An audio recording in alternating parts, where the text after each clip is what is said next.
Olá, meus amigos do Estúdio Quinto Elemento. Hoje estamos aqui para falar do assunto que tem sido o pico de tudo, né? As pessoas estão falando disso o tempo todo, que é a questão da segurança pública, do narcotráfico lá no Rio de Janeiro com essa operação da polícia.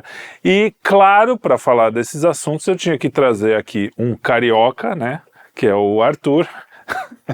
E um mexicano, né? Ninguém mais, e um cara da MPB, que já foi, né, cantor de MPB e tal. Então, três pessoas que entendem do assunto.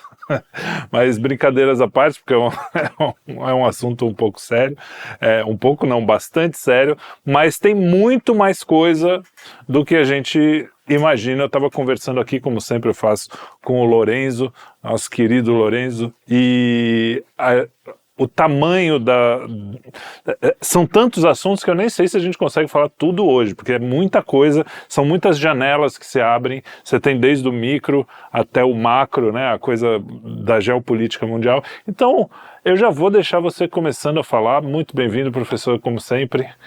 No, pues, obrigado, Felipe, y ahí Artur. Bom, tenemos un problema serio, no es cualquier cosa, es decir, porque la operación en Río de Janeiro mostró la ocupación territorial. Yo digo, el compartimiento, la sociedad de la soberanía entre el Estado y el crimen organizado, ¿no? Es decir, tenemos un sistema de soberanía limitada que era lo que quería la globalización, el diálogo interamericano, si tenemos que compartilhar soberanía. Y se logró, ahí está Río, está Sao Paulo, ¿no? Con las operaciones del PCC supervisionando con drones, etcétera. Es decir, tecnología tal, en Río, drones tirando bomba, ¿no? Entonces ya no es una cuestión que podamos negar que hay un narcoterrorismo, que el Estado brasileño se ha resistido a reconocer. Pero eso es, ¿no? Y no puedes darle, ¿me entiendes?, las mismas prerrogativas que tiene la justicia con respecto a cualquier crimen, ¿no?, en relación al crimen del narcotráfico. Es decir, y el Estado brasileño ha sido muy connivente con la criminalidad.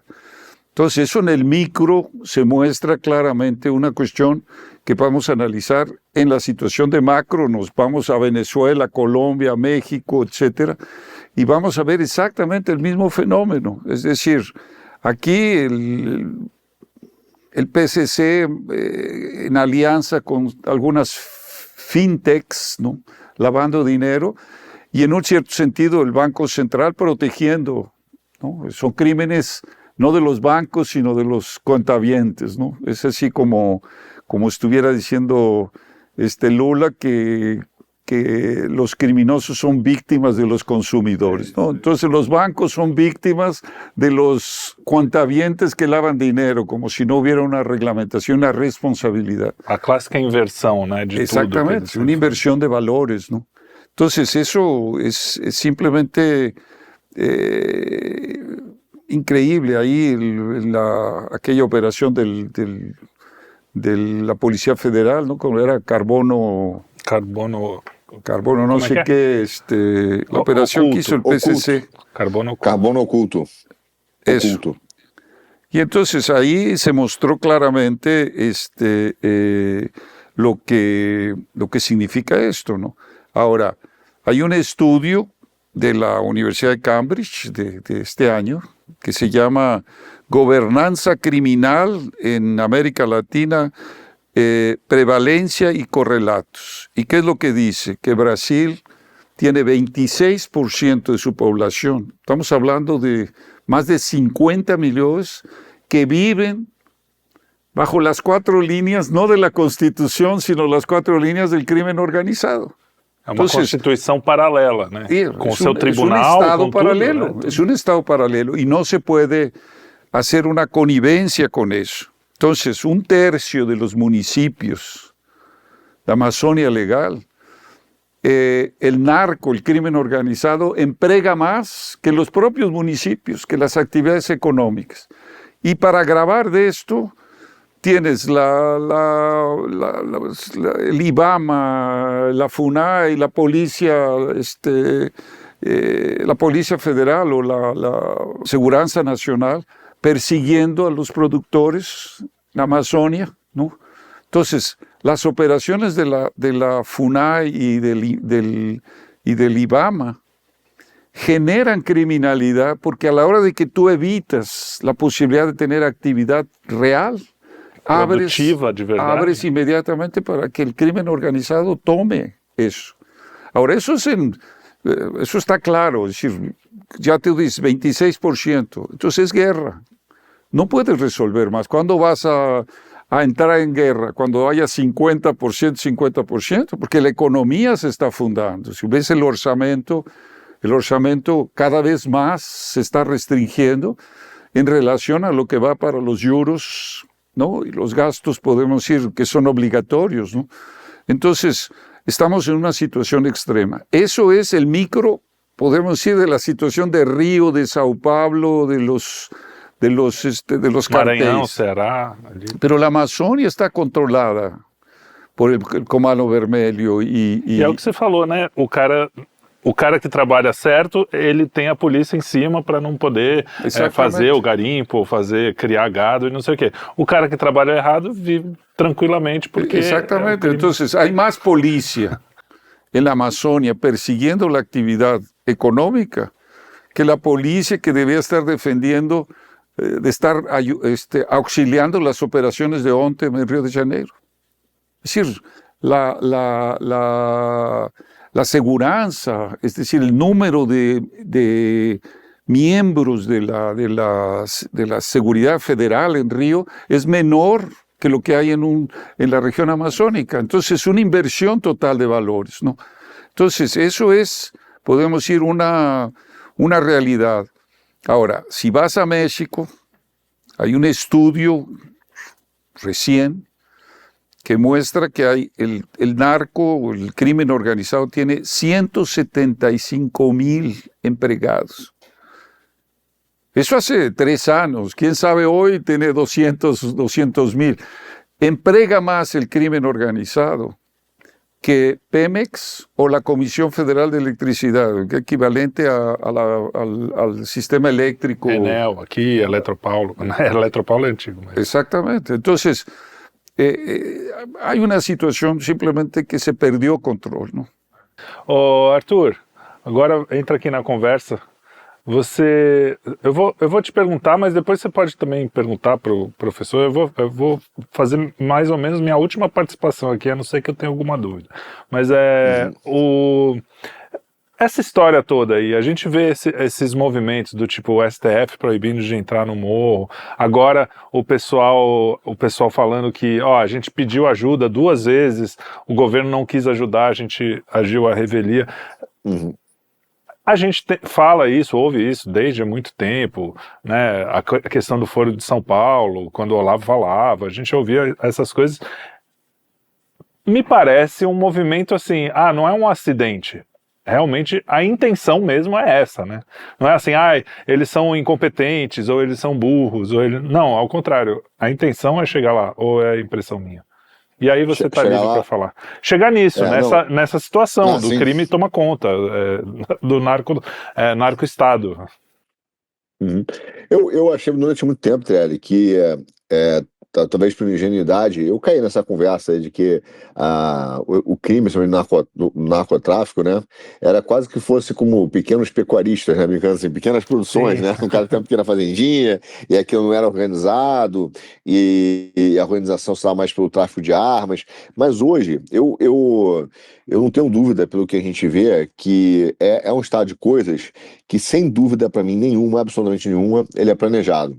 Ele é planejado para chegar nisso. A gente está falando de um negócio hoje que o crime organizado no mundo, o crime organizado de drogas, né? Cartéis de drogas, movimento 950 bilhões de dólares anuais, que é mais do que o custo, né, o orçamento da defesa dos Estados Unidos. Ainda sobra um troco de 150 bi. Quer dizer, você paga todo o exército americano e sobra um troco. Então, São números assustadores. Só que o que me chama a atenção quando a gente começa a ver essa junção, e talvez esse seja um ponto que a gente fala, essa contaminação, ou essa simbiose, para eu ter melhor, entre o tráfico de drogas e os governos. É que os governos estão sendo, há muito tempo, usados e foram cooptados para serem escudos das organizações criminosas. E isso, para mim, não foi um movimento pequeno. A gente já viu isso lá no Pablo Escobar, né, quando ele resolve ser candidato a político, não sei o que, a presidente. Mas eu acho que é uma coisa maior. E eu estava vendo, por exemplo, fazendo o Geoeconomia, que acho que já saiu, né? Quando a gente está gravando agora, ele já saiu. Vocês vejam o último Geoeconomia, então, que eu falei sobre isso. Você teve um determinado momento que teve uma figura que se chamou Tse Chi Lop. Tse Chi Lop, com esse nome, é um rapaz canadense, é sério mesmo, mas é chinês, óbvio, né? De 57 anos na época, e que foi preso por ser um dos líderes do sindicato Samgor, tá? Que era uma aliança de 5 tríades chinesas que dominaram todo o mercado anual de metanfetamina na Ásia, avaliado só esse mercado de metanfetamina, metanfetamina avaliado em quase 70 bilhões de dólares. Só de metanfetamina. Então, esse cara foi preso e você viu que existia uma região lá, que era desse sindicato Samgor, que era responsável por isso. E que eram de máfias nessas tríades chinesas. Só que só para botar aqui uma ponta de teoria da conspiração, mas que eu acho que é muito factível aí no que a gente está vivendo.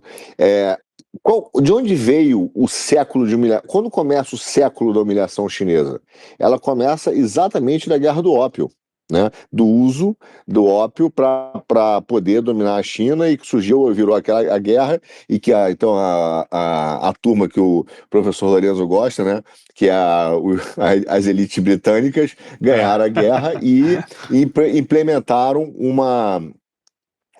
então aí sim, né, os controles dos portos, e aí começou esse período de 100 anos que é chamado de século da dominação chinesa. Quando você vê o movimento hoje, onde você vê um tráfico de drogas, por exemplo, que é nessa região do Samgor, lá, o sindicato Samgor na região da Ásia, patrocinado pelos chineses, eu comecei a me perguntar o seguinte, ainda mais conhecendo a cabeça dos caras hoje de planejamento, será que eles não falaram agora vai ser a nossa vez de usar as drogas do mesmo jeito que nós sofremos com a guerra do ópio, usar as drogas, né, para tornar os cartéis gigantes e torná-los, inclusive, protegidos pelos governos, principalmente na América Latina, para poder usar como instrumento de geopolítico. Eu acredito hoje, dada a história da China e o conhecimento que a gente tem da história da China, que os cartéis passam por essa visão geopolítica, sim, principalmente quando você vê quem são os responsáveis hoje na América Latina por defender os cartéis. Então você tem o Petro, né, na Colômbia, você tem o Maduro na Venezuela, que tem apoio da China, né, você tem Cuba do Fidel, agora, né, do irmão dele lá, e você tem no Brasil, sabemos quem. Então essas relações, elas são muito próximas. E aí você vê que tudo que é ligado ao vício, o chinês está lá. Então ele está nas bets, né? Essas gangues estão nas bets, essas gangues estão nas drogas. Então no TikTok, hoje você pergunta assim, cara, que é uma espécie TikTok, de vício. Sem dúvida. Quando você pergunta assim pra mim, você acha que é por acaso, que é planejado? Hoje eu não tenho dúvida, entendeu? Não tenho dúvida. E obviamente que é extremamente importante para eles aí, assim, a utilização ele tem 2 vertentes, que agora eu vou passar a bola para o professor Lorenzo. Tem 2 vertentes. Uma, que é a questão dos bancos, né? Que são, imagina, 950 bilhões em dinheiro circulando, que tem que ser postos no sistema bancário. É uma grana razoável, né? Que dá bastante lucro aos bancos. Então, mas aí entra a questão do territorial, que aí entra exatamente a questão deles dominarem territórios e principalmente começarem a controlar de forma paralela as reservas, a Amazônia, ouro, etc.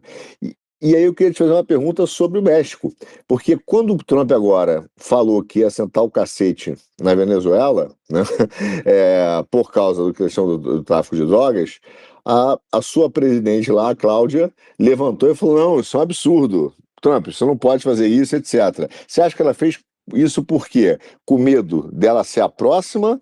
Ou ela já... o México ser o próximo ou não? No, yo creo, mira, Ah, que Claudia Sheinbaum es pragmática. Obviamente que ella tiene la presión de ser nacionalista, ¿no? De ponerse a Trump y decir, no, nosotros no vamos a permitir la intervención, tal. Pero de facto hay una cooperación de ha mucho tiempo con la DEA, o de mucho tiempo, décadas, ¿no? En la cual hay una cooperación, no sé si eso es bueno o ruin, porque después no sabes si la DEA está jugando limpio o simplemente es parte del narcotráfico, ¿no? Es decir, acuérdense del caso de Camarena, ¿no? Que era un agente de la DEA y fue eliminado por la propia DEA o la CIA, ¿no? Porque él se oponía a aquel acuerdo del Irán-Contras, ¿no? Que era una operación de la CIA, del gobierno secreto americano, del Deep State, ¿no? Para financiar con el tráfico, incluso la alianza que hubo con el cartel el cartel Jalisco, ¿no? El cartel de Sinaloa, es decir, para financiar con verbas que no pasan por el Congreso americano, operaciones del gobierno secreto. Y eso se hizo con el presidente Bush Pai, ¿no? Cuando era vicepresidente de Reagan, ¿no? Cuando hizo todo aquel asunto tal. Y hay una cosa muy interesante porque a esto se opuso Noriega. Noriega no quiso apoyar esa operación. Y ya sabemos lo que aconteció con Noriega. Entonces se fueron a decirle, no, Noriega es el narcotraficante, cuando él se opuso a la operación. Y eso lo sé directamente. Eso no me platicó, no lo leí. Yo lo sé por los contactos que teníamos a través de la revista ayer, ¿no? El Executive Intelligence Review.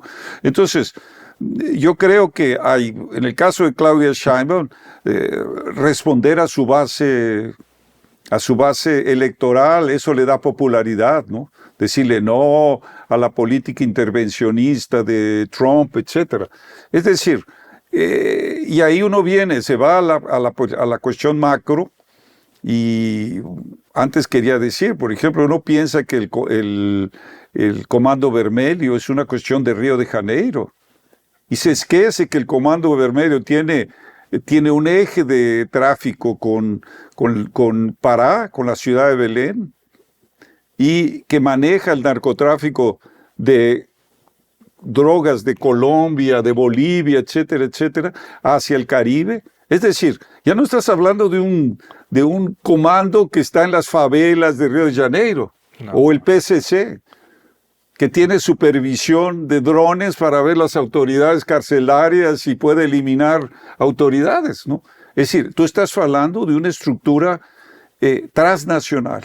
Ya son estructuras transnacionales. Ya no puedes tratar esto como una cuestión local, ni siquiera nacional. Ya estamos llegando a un punto en que, y es lo que yo planteo, la necesidad de tener un combate hemisférico al narcotráfico y al crimen organizado. No hay ni un Estado, ni siquiera los propios Estados Unidos, que por sí mismo pueda enfrentar esto si no es una acción colectiva. Entonces, evidentemente lo que tú le tienes que decir a Trump es, vamos a hacer un combate al narcotráfico, al crimen organizado, apoyamos eso. No puedes no apoyarlo. Pero vamos a hacer una cuestión que no sea intervencionista, vamos a hacer un acuerdo de estados soberanos. Ahora, ¿cuáles estados soberanos? Porque aquí viene el problema, ¿no? Es decir, Maduro transformó Venezuela en un narcoestado. Es decir, es una dictadura militar, es una dictadura policial, y tienes las brigadas bolivarianas, que son cientos de miles de gentes militantes del bolivarianismo que controlan absolutamente cualquier movimiento en el Estado venezolano. Entonces, pensar que Venezuela no tiene conciencia de que está pasando por ahí el tren de Araguay, que está pasando ahí el cartel de los soles, Y no solo eso, que está pasando los Zetas, que está pasando los carteles mexicanos, los colombianos, las FARC, el ELN, ¿no? Las Fuerzas Armadas Revolucionarias, aquellas disidencias que son narcoterroristas, el ELN. Y ellos tienen acuerdos. En un cierto sentido, pues es la pelea antiimperialista. Entonces, hacerme de la vista gorda, hacer connivente con el narcotráfico tranquilamente, ¿no? Y en eso, lo que tú dices, es decir, obviamente que a China puede estar haciendo un juego oculto con esta cuestión. Yo dubido, porque no necesitaría hacer eso con el beneficio que tomó con la globalización, ¿no? Ahora, tú dices bien, es decir, no, pero no estamos hablando de apenas un 800 billones de dólares de dinero suyo. La Agencia de las Naciones Unidas para Drogas y Crímenes estima entre 2 y 5% del producto mundial, del PIB mundial, entre 800 y 2 trillones de dólares de dinero ilegal. Espera, es decir, los bancos no saben de eso. Entonces, aquí es muy interesante colocar el tema de cómo esto se inicia. Y a eso te va a interesar, Artur, porque es el problema de la ruptura de los acuerdos de Bretton Woods y la desreglamentación del sistema. Si el sistema está quebrado en agosto de 1971, Nixon rompe los acuerdos. ¿Y qué es lo que va a pasar? Entre la década de los 70s y 80s van a aparecer los carteles colombianos, va a aparecer Medellín, va a aparecer Pablo Escobar, o los Orellana, la Cali y tal. Es decir, el dinero que necesita el sistema, porque es un sistema que es intrínsecamente ilíquido, es intrínsecamente insolvente. Tú necesitas meter ese dinero. Entonces eso fue planificado, evidentemente. Y claro, después, 3 años después, ¿no? Nixon crea la DEA.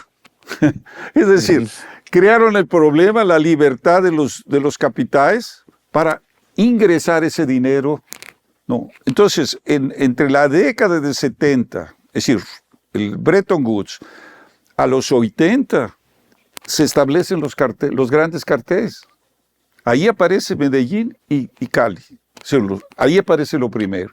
De la década de los 80 a los 90, a los 2000, ahí se fragmenta. Con la persecución se fragmentan los carteles. Ahí aparece cartel de Jalisco, el cartel Sinaloa, los carteles, tal. Es decir, se pulveriza esos carteles. Porque es un negocio redondo, es decir, les juegan en realidad agentes de un sistema, de un control que está en el sistema bancario. Es evidente, si la desreglamentación del sistema hace crecer el narcotráfico, porque el narcotráfico es promovido incluso culturalmente. Si uno ve, por ejemplo, las operaciones de los 60s, del MK Ultra, el tema de el consumo de drogas, la libertad sexual, el rock, ¿no? Que tú gustas mucho. Es decir, todo ese periodo es un periodo de promoción, de destruir, en un cierto sentido, aquellas generaciones que estaban orientadas científicamente. Es la generación del proyecto Apolo, ¿no? La gente quería ser astronauta, físicos, tal, y acabó, las drogas entraron y acabaron con esa generación, ¿no? Uno de los problemas culturales, poblacionales de Estados Unidos viene de ese periodo. Entonces, si va a haber una guerra hemisférica, y es lo que creo que tiene que haber una cooperación, tiene que empezar por donde está el Estado Mayor, y el Estado Mayor son los bancos que lavan. Bon.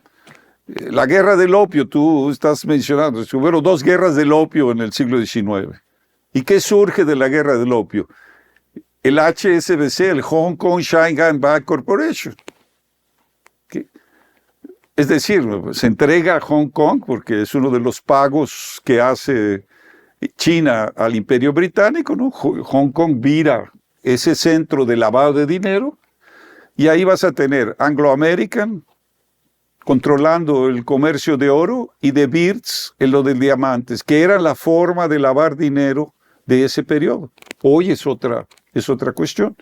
Entonces, la fragmentación del narcotráfico y la fragmentación de los carteles, ahí entonces entró la cuestión artificial, las anfetaminas, las drogas de hoy que son terribles, ¿no? Que es una epidemia en los Estados Unidos, que es lo que Trump está querendo enfrentar. Né? Mas você acha que ele percebeu isso que vocês estão falando? Deve ter percebido, porque ele tem informações, mas essa briga dele, porque muita gente pensa assim, ele quer brigar contra o narcotráfico por causa das drogas nos Estados Unidos. Deve ser um dos motivos. Mas existe um problema geopolítico dentro disso, a briga com a China, a briga com o próprio globalismo. Se os globalistas estão... você mesmo falou do diálogo interamericano, como eles promoveram a questão da liberação das drogas, como isso está dentro desse... essas intenções estão incluídas nesse... Mira, eu creio não é que... só, vamos cuidar da metanfetamina. Mira, Trump vive una guerra civil. Y yo siempre digo, Trump es aquel western, el bueno, o Mao y el feo. Es decir, él reúne todo lo que es la ideología americana. Es decir, tú no sabes porque él está en una situación difícil. Mas él está librando una guerra civil contra Soros, contra el Partido Demócrata, etc. Es decir, él sabe que el Deep State o el complejo industrial militar, el sistema de Reserva Federal, está metido en la situación de lavado de dinero, necesariamente. Tanto é que ele está atacando diretamente essas coisas todas. Él sabe, ¿no? Ahora, es una briga, si la briga con la Reserva Federal, es una briga con los bancos. Él sabe que hay una briga ahí. Ahora, ahí viene el problema. ¿Cuáles son las segundas intenciones? Porque los Estados Unidos siempre han pensado que la reconstrucción de su poder es en lo que ellos llaman el Gran Caribe. Y el Gran Caribe es Venezuela, Colombia, Centroamérica, México, etc. Ese es el Gran Caribe. Y geopolíticamente ellos dicen, hoy recuperamos nuestro poder a partir de consolidar el Gran Caribe. Y ahí está la crisis de Colombia y de Venezuela, que irónicamente están vinculados exactamente con la política que era la política de Soros, del diálogo interamericano, ¿no? De la legalización de las drogas, la descriminalización, que era la agenda oficial del diálogo interamericano. ¿Y quién estaba ahí en ese diálogo interamericano? Era Fernando Henrique, Lula, estaba Gaviria, que fue presidente de Colombia después del asesinato de Luis Carlos Galán.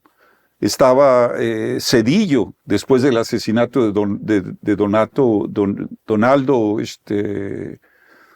el candidato en México. Entonces, todos ellos participan del diálogo interamericano. Y una figura crucial es Samper Pizano, Ernesto Samper Pizano, que es, desde que yo tengo conciencia de Colombia, el hombre que ha planteado la legalización del consumo de maconha. Y esa es la política de Petro. Gustavo Petro, hay que lembrarnos, Gustavo Petro era del M-19. El M-19 tenía acuerdos con Pablo Escobar. Pablo Escobar, porque cuando hay la toma famosa del M-19 de la Suprema Corte, de la Corte en Bogotá, que está enfrente al Palacio Parlamentar, lo que fueron a hacer fue quemar archivos para tratar de liberar, es decir, los narcopolíticos, porque no era solo Pablo Escobar, había varios narcopolíticos, etc. Y era muy abierto, y lo que tú estabas diciendo, Arturo, Pablo Escobar era un candidato, ¿no? Entonces, Samper Pizano fue presidente de Colombia, tenía esa política, fue el jefe de campaña del presidente López Miquelsen, y él hizo acuerdos con el narco para financiar la campaña de López Miquelsen. Ahora, después fue secretario general de UNASUL, amigo de Chávez, amigo de Maduro, amigo de Lula, amigo de todo esto. Entonces, como yo estoy diciendo, lo que restó el famoso Foro de Sao Paulo, es el foro de los legalizadores de drogas. Eso es lo que estamos viendo. E curiosamente o Deep State americano também, os democratas, também defendem essa pauta. No, né? pero es de ahí que vienen. Eso no es originario de Fernando Henrique. Pero tú ve, ¿y cuál era el otro lado de la política del diálogo interamericano? Atacar los aparatos policiais de los estados. Sim. Direitos Jorge humanos Soros e tal. botou um monte de delegado. Exactamente. Y el desmonte de las Fuerzas Armadas como fuerzas nacionales. ¿Qué es lo que pasó aquí? ¿Qué pasó en Argentina? En Argentina no hay un cartel. En Argentina es como un polvorón de pequeños carteles.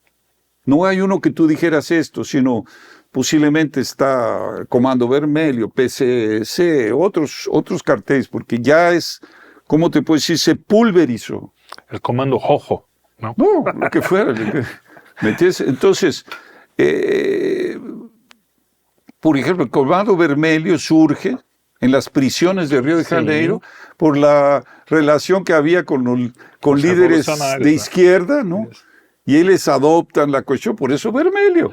Aliás, o Comando Vermelho e o PCC, uma das características que fazem deles, inclusive, deveriam fazer, o governo não aceita isso, mas deveriam ser grupos terroristas, é que eles têm uma ideologia clara ali. Existe não é só uma questão do crime, das drogas, tem toda uma ideologia, um estatuto lá que o cara fala, na verdade, a gente está indo contra o sistema que está vindo contra o povo pobre e preto e não sei o que. Sim, exatamente. E estão estruturados, ou já tem uma ideologia, né? Não é só... Ou já é uma estrutura supranacional. Já não tu puedes falar de que o PCC, Sao Paulo, isso já é estrutura supranacional. Tem em Portugal. Ya hay a sociedad con el cartel de Sinaloa, ya es una cuestión en la que no puedes combatir apenas dentro de las fronteras y decir, nós defendemos la soberanía. Sí, son narcotraficantes, pero son nosos narcotraficantes. Son nosos criminosos. No existe eso. Mas defendemos a soberania deles terem el PCC y el Comando Vermelho son estructuras narcoterroristas transnacionales. Punto. No vas a combatirlo. Y yo gosté del gobernador de Río porque encaró esta cuestión. Y yo pienso que toda esa cooperación con el consulado de los Estados Unidos, es decir, esta operación yo lo sentí con mucha seguridad. Es decir, aquí hay alguna cuestión en la cual los propios Estados Unidos están trabajando y saben, porque el Comando Vermelho lava dinero en los Estados Unidos. Es decir, no creas que son simplemente en las favelas, ¿no? Ahora, ese es, podemos decir, el tema central, defender una política de combate hemisférico, sabiendo que el comando, el Estado Mayor de esta guerra, son los bancos. Es el mismo problema, es decir, es el sistema que está lavando el dinero, es el sistema. Aquí salió esa reglamentación del Banco Central, ¿no? Para exonerar de responsabilidad los bancos de lavado de dinero, ¿no? Entonces, ¿cómo puedes investigar? Tienes que investigar cuentavientes. Cuando hay una estructura, incluso de inteligencia artificial, que te puede revelar que hay movimentaciones irregulares. Entonces, hay una protección, porque el sistema necesita lavar el dinero. Es insolvente. El sistema necesita dinero que venga de fuera del sistema, porque el sistema quebró. Eso es, básicamente. Fala, Arthur. Pero ese es el área de Arthur, que sabe mejor que ninguém como funciona isso. Eu fiquei com medo quando você falou assim, Arthur sabe melhor que ninguém como lavar dinheiro. Eu já fiquei assustado. Falei, agora... Não. Mas eu acho o seguinte, na verdade, professor, eu concordo com muitas camadas do que você está dizendo. Por exemplo, obviamente que toda a questão do tráfico de drogas, ele nasce concomitante com a questão bancária e com a destruição planejada lá da economia mundial e com o modelo rentista começa a substituir de forma violenta o modelo produtivista. E concordo em gênero, né, número e grau, quando você fala da guerra civil americana que o Trump está enfrentando. Inclusive, como eu falei um pouco no Já Economia, e às vezes é duro, né, porque a gente tem não digo é só nossa audiência, não, eu também, a gente tem a ilusão que é o bonzinho contra o malzinho. Aham. Né? Então que o Trump está combatendo isso porque ele é dos nossos, ele é bonzinho, agora ele vai colocar, dar um jeito no mundo. Mas eu acredito, professor, duas coisas, né? Uma, eu concordo que ele está enfrentando os bancos, ele está querendo dar apertar esse fluxo de liquidez de bancos que hoje pressionam os Estados Unidos, né, para não continuar no modelo produtivista. Então ele está tirando a gasolina, a pólvora desses caras, começando a gerar um problema no fluxo bancário. Porque, e com razão, depois eu falo disso, vou voltar à parte aqui da Guerra Civil, mas quando a gente fala dessa movimentação bancária, a gente tem que lembrar que existem duas organizações dentro do Deep State que são tradicionalmente conhecidas, uma delas você já citou, que é a DEA, mas que é conhecido por ter uma influência de desestabilização geopolítica, né, desestabilização de países. Uma é a DEA e a outra é a CIA. E esses caras, para mim, eles hoje estão competindo para ver quem vai voltar a ter o domínio sobre os cartéis. Porque a gente não pode esquecer que eles já tiveram essa relação com os cartéis, tanto que eles financiaram as operações lá do Irã contra as armas, né, para as operações de desestabilização. E durante muito tempo, você vê, o crime organizado, ele sempre foi principalmente desses comandos, ele sempre foi um instrumento de desestabilização eleitoral. Quando o governador vai para a reeleição, ou o presidente vai para a reeleição, e esse cara já não é mais querido pelo sistema, subitamente a violência aumenta brutalmente. Quando ele é aprovado pelo sistema, existe uma calmaria na segurança pública. São instrumentos grandes de desestabilização, como, por exemplo, também a gente tem dentro da OTAN aquele Gládio, aqueles outros que não são ligados à droga, mas são ligados à máfia turca, por exemplo. Eu nem posso falar aqui porque eu já estou na Turquia, vai que os caras me criticam, né? Me acham, mas ligados à máfia turca, né? Enfim, você tem a história desses caras de desestabilização. Inclusive, muitos jornais falam que, por exemplo, esses ataques que surgem de faca, que tem surgido cada vez mais, são casos clássicos de terrorismo de Estado, feitos pelo Estado, para deixar cada vez mais as pessoas preocupadas e seguras, para garantir um maior controle totalitário, né? Porque isso, inclusive, foi uma das teorias, uma das estratégias feitas pelos Gládios ligados à OTAN, né? Desses ataques, microataques de terrorismo de Estado. Mas, enfim, então eu vejo assim, concordo com o senhor em número grau. Quer dizer, existem os bancos, existe uma guerra civil dentro dos Estados Unidos com os bancos, mas eu acho que existe dentro do Deep State americano também, entre a DEA e a CIA, para ver quem vai voltar a fazer esse controle desse grande fluxo do tráfico de drogas. Agora, o que eu tenho dúvida é a isenção dos países. Eu vou te falar por quê. Por exemplo, pega o barquinho que o Trump tem explodido recentemente no oceano, né? Explodiu no oceano. Esse barquinho que ele explodiu no oceano é um barco que eu estava pesquisando, o casco dele é feito de fibra de carbono. Ele não é uma coisa simples, ele é leve, né? Bastante leve, mas ele suporta muito peso, exatamente com a tecnologia para transportar drogas. O motor dele, os motores, vêm do Japão. Esses caras agora estão construindo, as organizações criminosas, eles já mandam submarinos, submersíveis e semi-submersíveis. Tanto que no Brasil teve um dia lá que os caras morreram, deu algum problema no submarino, o submarino foi achado pela Marinha, com todo mundo morto, né? Mas era um mini submarino, um submersível, cheio de droga, e os caras morreram. Então, veja o nível de tecnologia que esses caras têm, inclusive com chips para evitar detecção de radar.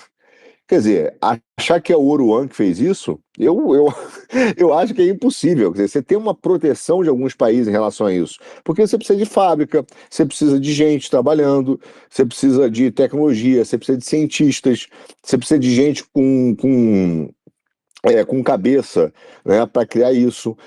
Naquela série do Narcos, que conta a história do Pablo Escobar, tem uma hora que ele contrata os cientistas da Alemanha, não sei se vocês viram essa passagem, é brilhante, ele já não tinha mais como mandar droga para os Estados Unidos, ele precisava ampliar a forma de mandar, e mandar em maior quantidade, só o aviãozinho, aqueles aviãozinhos não estavam dando. E ele traz uns químicos da Alemanha para trabalhar, pagando uma fortuna, para trabalhar com ele. E aí os caras acham um jeito, são dois jeitos maravilhosos, né? O primeiro é de construir cascos de navio, iates, que eram exportados para os Estados Unidos, e nesses cascos eles eram todos feitos de cocaína. Todos feitos de cocaína, e o cara importava o barco, chegava lá, os caras dissolviam o barco, era cocaína, mas passava pelos controles da alfândega americana, que não é identificado. Como um produto, e o segundo, né? Como um produto, como exportação, o cara está comprando iate, barco e tal. O segundo é mais brilhante ainda, e a forma como os caras identificam é mais fantástica ainda, que ele conseguiu pegar a cocaína e colocar em latas de Coca-Cola, né, em garrafas, e ela estava dentro da Coca-Cola sem se misturar, e ela parecia uma cocaína, mas era preta, e estava dentro do líquido. Olha a tecnologia dos caras, né? Aí o que acontece? Os caras do combate, pelo menos assim diz a série, né? Pode ser que não seja assim, pode ser que tenha sido uma denúncia, mas se for como a série conta, é fantástico. Aí ele fala que o cara tá olhando todos os produtos, né, que chegam nos Estados Unidos, aí de repente um olha pro outro e fala assim, por que os Estados Unidos estão importando Coca-Cola da Colômbia? Exatamente, faz Aí sentido. o cara não faz sentido nenhum. Aí os caras começam a investigar a Coca-Cola, tá cheio de cocaína. Mas o que eu quero dizer dessa história é que veja a quantidade de tecnologia e de pessoas pensantes, com cabeça, bem formados, não é o Oruan, não é só O Zé aquele cara Pequeno, lá. né? A gente tem Não essa é o Zé mania, o Pequeno. Zé Pequeno, é o carinha do morro que tá ali, não sei o quê. Não, tem todo um Esse é o braço, sistema. esse é o braço da violência, entendeu? É que nem um banco, é que nem um Estado. O Estado tem os seus braços de violência. Aquele cara é o braço da violência, da desestabilização, etc. É o Mas você tem soldado. o sistema bancário, você tem o sistema bancário, concordo com o professor, né? Inclusive, uma grande frase que eu aprendi com um dos diretores da NYSE, quando a gente estava falando sobre programas de lavagem de dinheiro, já contei isso para vocês, foi quando ele me chamou e falou assim, Arthur, você sabe por que existem leis de lavagem de dinheiro? Aí eu falei, para combater a lavagem de dinheiro. Ele falou, não, para garantir que o monopólio da lavagem seja feita só pelos bancos. Né? E essa lei que o senhor falou hoje é exatamente isso. É o quê? Os bancos não serão responsáveis pela lavagem de dinheiro. Mas eles deveriam ser, porque eles são os famosos gatekeepers do sistema, né? Eles são os caras que controlam. O dinheiro só entra pelaquela porta. Pô, Então, eles sabem se você gastou um sorvete, se você comprou um sorvete na esquina. Claro. Como é que... Entendeu? Mas por quê, Trelli? É porque e isso que eu acho que é uma ingenuidade muito grande nessa análise da questão de lavagem de dinheiro, que virou, de repente, o grande crime da história recente, né? Virou o maior pecado da história recente, é a lavagem de dinheiro. E é o que o cara me falava. Arthur, não é porque os caras querem combater, é porque eles querem um monopólio. Só eles podem fazer isso. Mas o que acontece? Isso por trás disso tem uma mensagem muito importante, que é o quê? Alguém será punido, não serão os bancos. Então, quem será punido? Será punido as pequenas e médias empresas. Inclusive, no Brasil, já existe a interpretação da lei que, mesmo que não tenha havido crime precedente, ou seja, você está ali trabalhando, você não fez o controle que você devia fazer, você acabou sem querer participando de um crime de lavagem, você pode fazer parte da cadeia de lavagem de dinheiro, sem ter participado do crime precedente, por exemplo, do dinheiro sujo, né, da transformação do dinheiro sujo para o dinheiro limpo. Mas você pode ter participado. Então, o que tem por trás disso? É a guerra que o Vence fala corretamente de acabar com as pequenas e médias empresas. A guerra que nós temos hoje dos bancos contra o setor produtivista é acabar com as médias empresas, né? É concentrar nos grandes monopólios. Então eu vejo isso com esse movimento dos bancos, fala assim, não posso ser mais responsável por isso, né? Não posso ser. Pô, se você que é especialista no setor financeiro, especialista em operação, não pode ser, quem vai ser? Entendeu? Sí, no, Mas assim... Y muchas veces el combate, por ejemplo, a cierto tráfico, ¿no? Es para regular la demanda de la droga, sí, porque la demanda tiene que estar en un nivel. Es decir, Entonces tú puedes manipular la cuestión incluso de la persecución al narcotráfico. Mira, hay estadísticas que se saben, por ejemplo en Colombia, cuánta cocaína se produjo y cuánta se decomisó. Entonces manejan esa cuestión, obviamente con Petro, estamos hablando de que casi se duplica, ¿no? Es decir, la producción de cocaína. Entonces, no es que él no esté en medio de esto, ¿no? Incluso las declaraciones, él está haciendo realmente un payaso enorme, ¿no? Que dice que la cocaína es tan grave como el whisky, ¿no? Es decir, y que si se legaliza, entonces se va a vender como vino. La cocaína se va a vender como el vino y ahí va a bajar el problema del tráfico ilegal de cocaína. Es decir, ese es el discurso. Es el discurso de George Soros. Y la briga de Trump en los Estados Unidos es el aparato de George Soros que le está queriendo crear una insurrección. Sí. Porque es la Open Society que financia todo esto. Es decir, la Open Society es el que financia la política de legalización, por ejemplo, de la hoja de coca, que apoyou muito a Evo Morales na Bolívia. Bom, a USAID aqui no Brasil, o que ela não fez pro regime que a gente... Hoje é um regime, não é mais uma democracia. Esse regime só aconteceu porque a USAID, os Soros e todos esses caras... Exatamente. Entraram... Y mucho de la propaganda de legalización es George Soros, ¿no? Pero no hay ni una duda, eso lo sabe Trump, eso lo sabe la Tulsi Gabbard. E eles usam a juristocracia que o Arthur fala tanto, né? No, exactamente. É tudo ligado. Exactamente. Ahora, tenemos un problema dentro de esa geopolítica que es el problema del despliegue militar americano en la costa venezolana. Porque hay un gran problema para Brasil y para la diplomacia brasileña. Un grande problema que creó la diplomacia brasileña. Porque Venezuela era un tema que tenía que ser resuelto por la diplomacia brasileña, incluso por la diplomacia militar brasileña, ¿no? Entonces, Lula fue a la Malasia, se reúne con Trump. ¿Y qué es lo que le dice? No podemos mediar el conflicto con Venezuela. Venezuela pide que Brasil se pronuncie en relación al conflicto, a la intervención americana. Pero perdió la moral, porque la última negociación de Brasil en Venezuela fue la elección pasada presidencial. Y el acuerdo era, quien ganaba, levaba.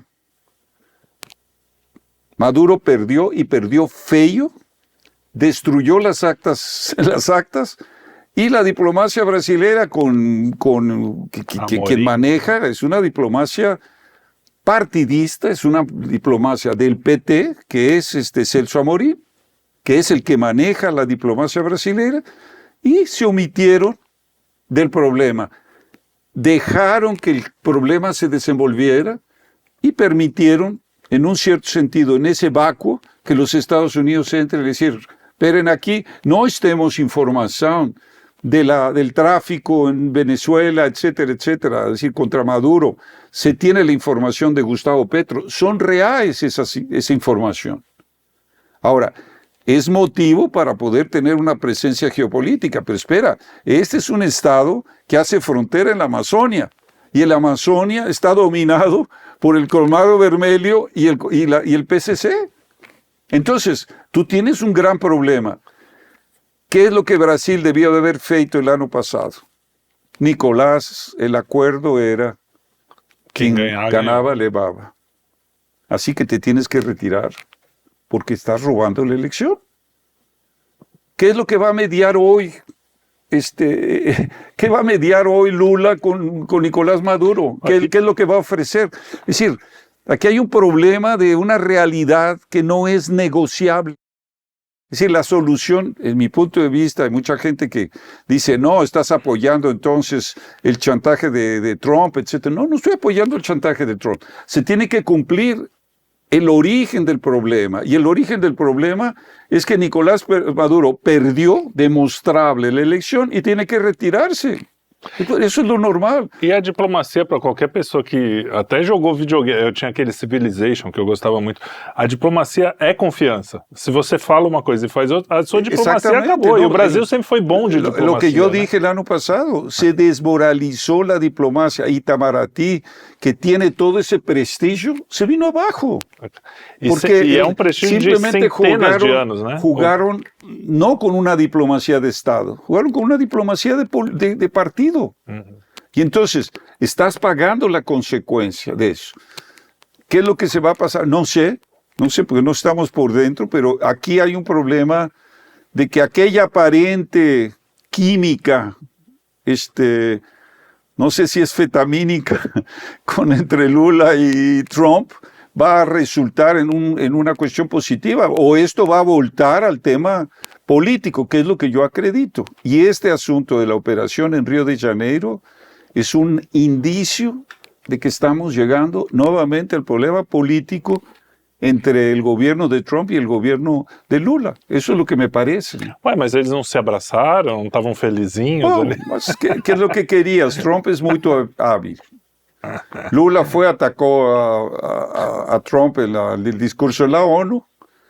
Estaba allá con todo esperando que Trump viniera y contraatacara, y ahí Lula salía como el gran líder antiimperialista, ¿no? Abrazado con Janja y Amorín, y el otro que finge de ser ministro de Relaciones Exteriores, y él tal. ¿Qué hace Trump? Como un buen negociador. Pintó una química muy buena entre nos, tenemos que traer a Brasil, etcétera, etcétera. Es decir, él no es idiota, él sabe que lo que quiere Lula es que él atacara, ¿no? Entonces, se tranquilizó hasta un punto, pero no se ha resuelto ni una cosa. Es decir, hay una química, pero quién sabe si esa química es simplemente artificiosa, porque quien tiene las cartas en la mano es Donald Trump, ¿no? Y esta cuestión del narcotráfico pesa mucho más en la agenda de Trump y en la agenda geopolítica que el asunto de una química comercial con Brasil, etcétera, etcétera. Sí. Es decir, él ya tranquilizó ese lado, pero no ha tranquilizado el lado político. Ahora, tuviste una rebelión de gobernadores, porque apoyando a Río está Sao Paulo, Minas Gerais, Goiás, etcétera. Es decir, espera. Finalmente a unión da direita. Tienes una situación en la cual salió un asunto político que no esperabas que saliera en función de la operación, ¿no? Sí. Entonces, son cosas que quizá de aquí a mañana tenemos que corregir, amigo. La próxima semana, no espera, esto vino por aquí. É verdade, hoje porque é quarta-feira. Estamos en medio de la turbulencia. Deixa eu ver. Hay una turbulencia, estás en medio de ese giro y no sabes para dónde va. Es decir, tienes una experiencia de cómo se está manejando, pero podemos tener quizá a mañana que corregir ciertas cosas que estamos hoy mirando. Discutindo aqui. Hoje é 29. Estamos en medio, es como aquel cuento de Edgar Allan Poe, aquel del Mindstripe, ¿no? Es decir, aquel cuento famoso de Edgar Allan Poe sobre no estar dentro, dónde te posicionas en un torbellino, ¿no? Hoje é dia 29 de outubro, só para vocês saberem, e é isso, vai lá. Faltam 2 dias, vai chegar o dia das bruxas, então tudo pode acontecer, né, nesses dias aí. Vai lá, Arthur. Eu vejo, professor, olhando para o Trump, como a gente falou, eu concordo com tudo que você falou, guerra civil, tudo que a gente falou até agora é isso. E o Trump, ele, para mim, eu só queria tocar nesse ponto do Lula, porque eu acho que ele tem uma estratégia clara com a América Latina, e ele está fazendo o que se chama de doutrina Monroe, né? A doutrina do Donald Trump aí, né? Mas Monroe. Então, que não só ele tem influência, mas ele quer retirar a influência da China. E, honestamente, eu acho que a questão da dominação do tráfico de drogas que ele está usando e a forma que o Trump está pensando é porque ele entende que isso virou uma arma geopolítica, porque tudo isso virou uma arma geopolítica, né? Então o dinheiro virou arma, a tecnologia virou arma, e o tráfico ele sabe que está ligado aos bancos, como a gente falou. Mas, agora falando do Lula, especificamente, a gente não pode esquecer que tudo que o Trump fez até agora, e ele começou o governo dia 20 de janeiro, ele não tem nem um ano de governo, vai fazer um governo daqui a uns meses, ele vai fazer um ano de governo. Ele estabeleceu uma diplomacia do caos, que desestabilizou, eu sempre digo o seguinte, ele desestabilizou as escolas diplomáticas. Ele é muito mais inteligente, realmente, do que as pessoas acham, entendeu? Daquele jeito fanfarrônico dele. Ele se sente confortável nessa instabilidade e imprevisibilidade. E através desse comportamento errático, é assim que ele domina. Porque as pessoas ficam trabalhando num cenário que não conseguem construir. Veja, eu estava falando agora, ainda há pouco, com um jantar com um amigo meu aqui, e ele me perguntou se realmente, né, ele é estrangeiro, porque a mídia divulgou esse encontro com o Lula. Perguntou minha opinião. Eu falei, cara, olha só, vou te resumir quem é o Donald Trump. Donald Trump é o cara que conseguiu desestabilizar o Xi Jinping. Ele conseguiu desestabilizar a China nas suas políticas comerciais e econômicas. Dizer assim, o que esse cara quer? Entendeu? É aquele que fala que vai taxar 100%, que vem no 50% e termina em 20%. Mas ele pode a qualquer momento voltar para 50%. Então isso desestabiliza, porque isso não é comum nos governos. Então, tanto que as pessoas olham e falam assim, ele não deveria estar lá. E é exatamente porque ele não tem o cacuete de governo que ele tem que estar lá, né? Do governo tradicional. Então o que acontece? Para mim, é acreditar, né, que o Trump foi convencido naquela reunião do Lula, e a forma como a mídia abordou, para mim mostra que a mídia também, e as pessoas que definiram aquela reunião como uma coisa positiva, que elas não entendem absolutamente nada dessa nova conjuntura de forças que está se formando dentro do governo Trump. E aí tem várias. Foi um outro ponto que eu lembrei para o meu amigo, né, baseado numa notícia que saiu no Valor Econômico. Teve um Twitter do Valor Econômico que diz o seguinte: a ausência de Rubio na reunião com os embaixadores brasileiros mostram que a discussão vai ser meramente tarifária. Aí, por quê? Porque na reunião atenção, estava o Scott Bessent, que fez críticas muito duras no Twitter. Aí o cara fala assim, aí veja, já é uma visão liberal da aproximação, já é uma visão puramente econômica. Só que eles esquecem, porque eu não sei se é porque eles esquecem ou a falta de atenção, não sei. Onde o Scott Bessent estava alguns meses atrás, ele é o cara que estava sentado na ONU, junto do Rubio. Ele é o cara, puxa aí no vídeo, a turma, bota Scott Bessent, Google Lula. Enquanto o Lula discursava, falando todas as barbaridades que ele falou, inclusive dos Estados Unidos, o Scott Bessent é o cara que foi balançando a cabeça, mostrando contrariedade. Em tudo, não foram nas questões econômicas, em tudo que o Lula falou, da integração latino-americana, do meio ambiente. Então, achar que está sendo discutido, né, e que o Scott Bessent vai olhar a relação com o Brasil único e exclusivamente pelo lado comercial, é não entender a conjuntura de forças que foi formada nesse governo Trump, que é uma conjuntura complexa, mas que trabalha o conjunto ali embaixo, e aqui em cima tem um grande diplomata, que é o próprio Trump, que trabalha o tempo todo com imprevisibilidade. E para mim, esse desespero do Lula de tentar dizer que foi maravilhoso o encontro, que tirou foto, abraçou, etc., é porque ele mesmo não consegue mais trabalhar e eles estão desesperados para ter algum tipo ou de aceitação ou de previsibilidade com o governo Trump, entendeu?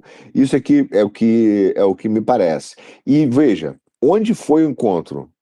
Não foi um encontro super planejado. Foi na Malásia, no meio daquela ASEAN lá, que o Trump foi, depois, tanto que na reunião dos países o Lula não aparece na foto, porque ele não faz parte da ASEAN, e os caras deram um jeito de encaixar o Lula naquele evento. O Lula vai na Malásia e encontra com o Trump. Ele cavou uma falta, entendeu? Ele deviam estar tentando marcar a reunião. O Trump falou o seguinte, eu recebo o cara, fala o seguinte, eu vou estar indo na ASEAN, eu tenho 10 minutos para falar, 20 minutos para falar com ele, eu abro uma janela para ele na Malásia. Aí vai todo mundo correndo, o Trump abriu a janela. Então não foi um encontro planejado, respeitoso entre Brasil e Estados Unidos, dentro do ambiente clássico, diplomático, de relações, não tem.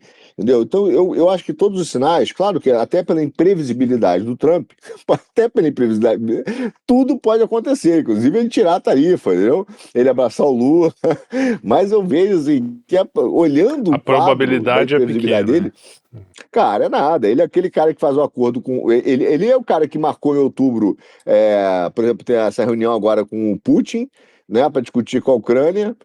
2 dias depois, uma semana antes, ele desmarcou e falou: não vou mais, não vai ter mais o encontro, Nancy. Aí fala assim: eu vou encontrar o Xi Jinping. Aí não encontra mais, vai encontrar depois. Você acha que se ele trata o Xi Jinping e o Putin assim, você acha que ele vai tratar o Lula com previsibilidade e respeito? No, además, Não tem a menor chance. hizo una declaración que él jamás bebió alcohol, ¿no? Dice, imagínate si yo bebiera alcohol, el caos que se crearía en el mundo, ¿no? Es decir, él sabe, él está consciente que controla eso. Ahora, no quiere decir que uno apoye, ¿no? Es decir, el problema es que ese factor de personalidad de Trump es un fato que existe, ¿no? Ahora tú tienes que analizar, no decir, muy bom, Trump tal. Evidentemente que Trump sabe cómo China creció en la globalización. Y yo pienso lo siguiente, y en eso el profesor Mangabeira Unger tiene razón, la alianza Brasil, América del Sur tiene que hacer una alianza con los Estados Unidos. No hay forma de que tú juegues con esto. No. Miren, ve el problema con Lula. Él se posiciona contra el dólar, cosa que ni Xi ni Putin están haciendo. No vamos a sustituir el dólar, no está en nuestra agenda, pero está en la agenda de Lula. Por un problema electoral de transmitir que él es el que está contra el imperialismo. Te pareciera que está ainda en el sindicato aquí del ABC. Entonces, él sabe que hay eso. Ahora, ¿qué es lo que requiere Brasil? Una alianza en el occidente, ¿no? Para desenvolver economía de conocimiento. Tienes que entrar en alianza. Es decir, no quiere decir que te vas a bregar con China, ni vas a romper con China. No puedes hacer eso. Ni Argentina, que está ahora alineado totalmente con Trump, es decir, va a dejar de vender carne y soya a China. Ahora, solo vender carne y soya a China. Es decir, China no está en el programa ofreciendo tecnología para desenvolver industria de conocimiento. No, eso es lo que habla muy correctamente Mangabeira Unger, ¿no? Ahora, ve la situación con Lula. Él dice que está en la multipolaridad, que es el BRICS, que él está en esa agenda. ¿Quién viene a la COP30? El heredero de la casa de Windsor, el hijo del rey Charles, que es el más ardiente de soberanía limitada en la Amazonia. Y Macron. Ahora Macron es enemigo de Putin, es enemigo de Xi. Es decir, es para salvar la COP30. Hoy, antes estaba yo diciendo, la aprobación de la exploración en la franja ecuatorial. ¿Y por qué lo hizo Lula en este momento? Por la presión de Alcolumbre.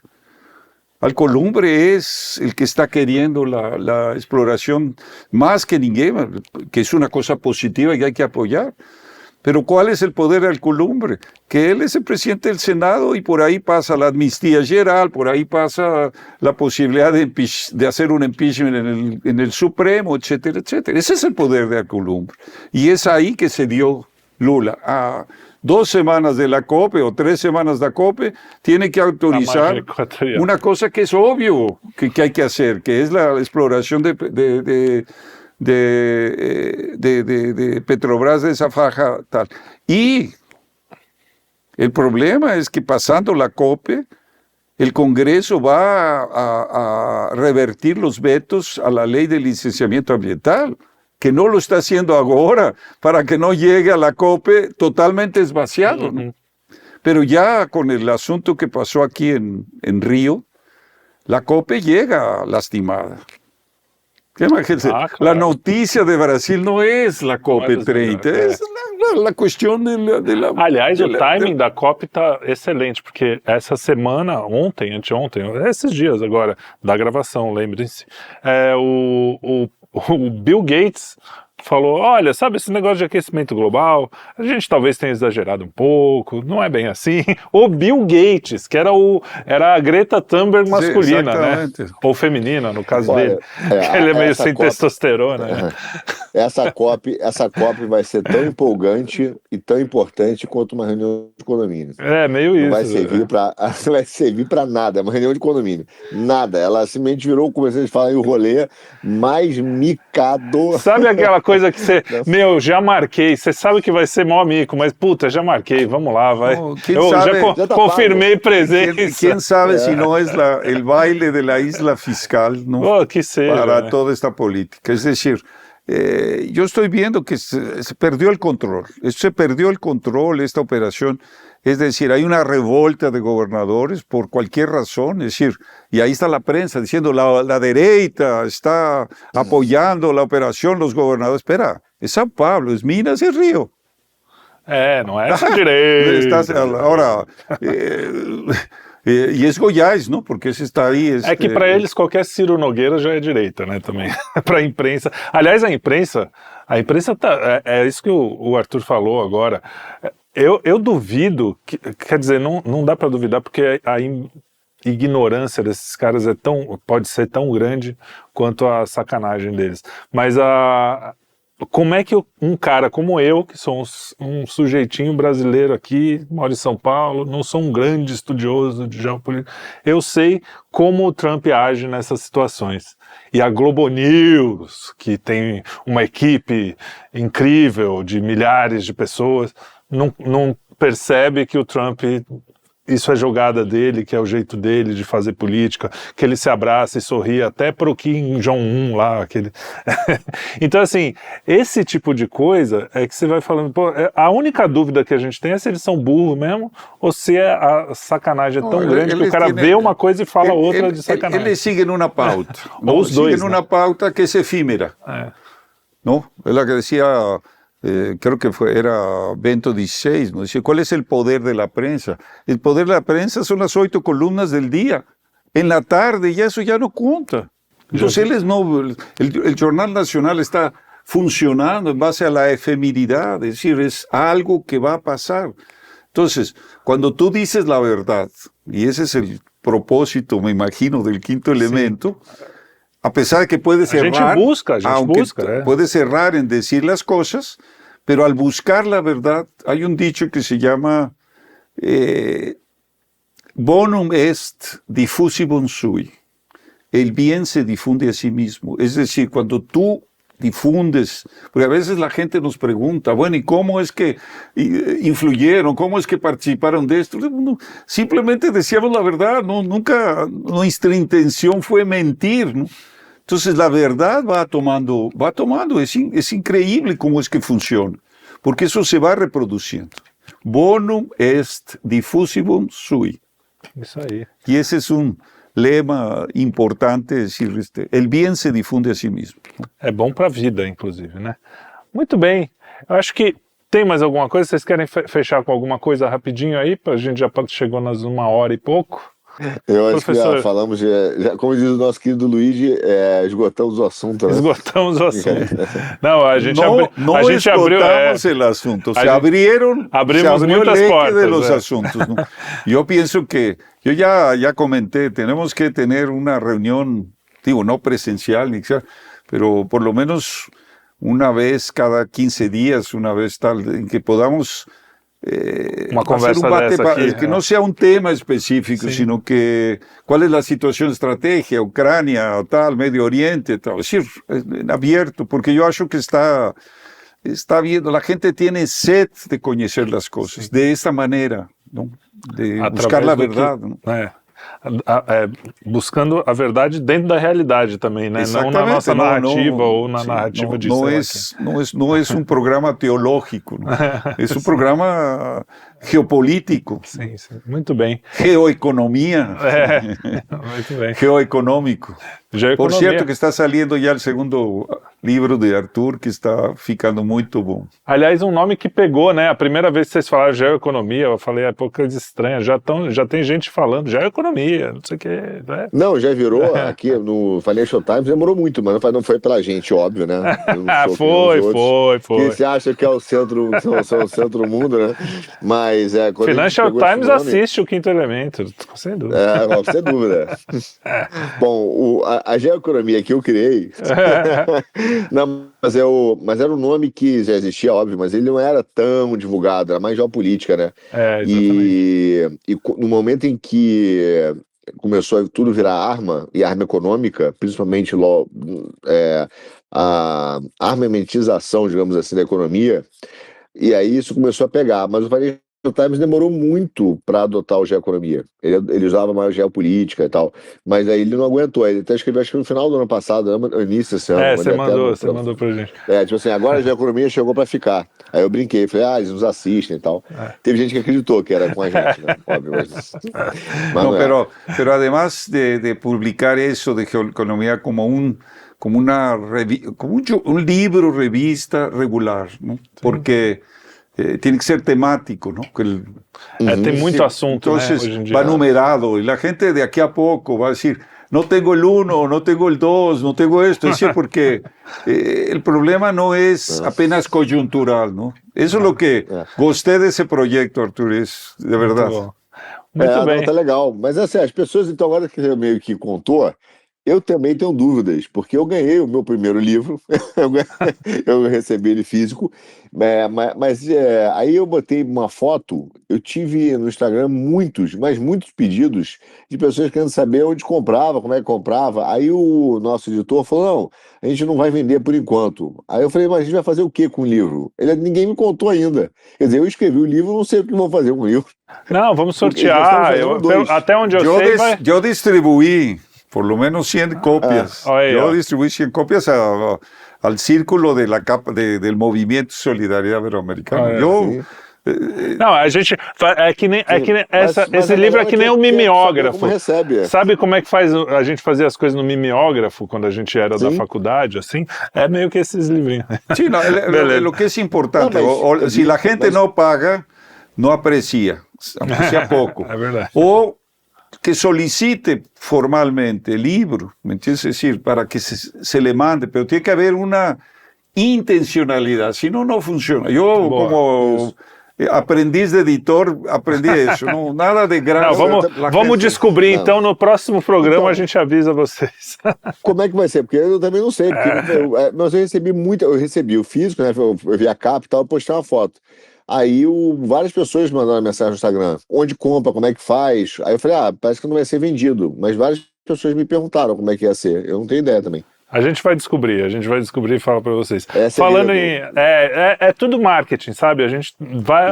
vai vender, não vai vender, não sei o quê, que coisa louca. No, eu creo que hay una estrategia nisto. Criar una demanda y después hacerlo escassez para después subir el precio, ¿no? Tipo sistema bancário. A gente estudou com os melhores coaches do Brasil. La economía de los liberales es la economía de la escasez, ¿no? Creas la cuestión y después no escasea, vamos... Aí negocias um preço maior. Muito bem, minha gente. Olha só. O Arthur está aí ainda.